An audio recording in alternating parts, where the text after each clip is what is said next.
કેમ છો મિત્રો? ચલો બનાવીએ બટાકાના ભજીયા. જાડા ખીરાવાળા, પાતળા ખીરાવાળા. પાતળા ખીરાવાળા છે.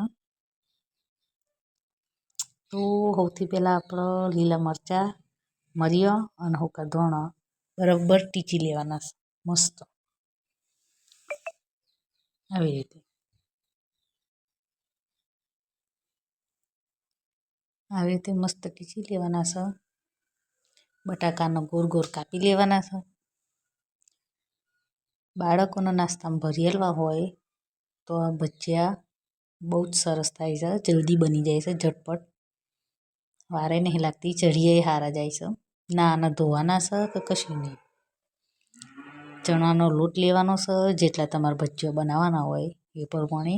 એમાં મીઠું નાખવાનું, હળદર નાખવાની.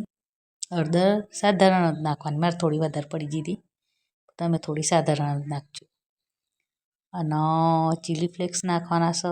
અને આપણે જે ધાણા મરીયાના લીલા મરચાં ટીચેલા હતા એ નાખી દેવાના છે. બટાકાને ગોળ ગોળ કાપી લઈએ ને એટલે પછી એના ધોવા બોવાના નહીં, કોરાએ નહીં પાડવાના, કશું નહીં. સાલ તમારે ઉતારવી હોય તો ઉતારવાની, ના ઉતારવી હોય તો નહીં ઉતારવાની. વધુ નહીં.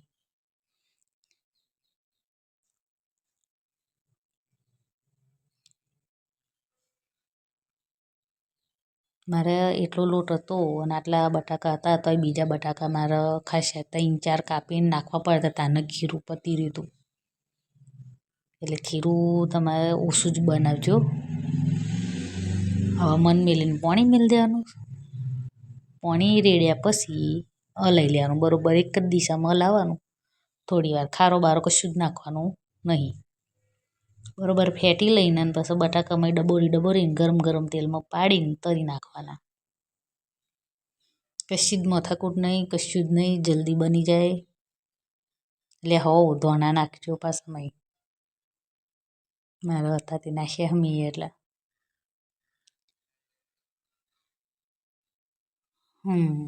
જુઓ તમે અમારા પાતળા ખીરાના બટાકાના ભજીયા તૈયાર થઈ જાય.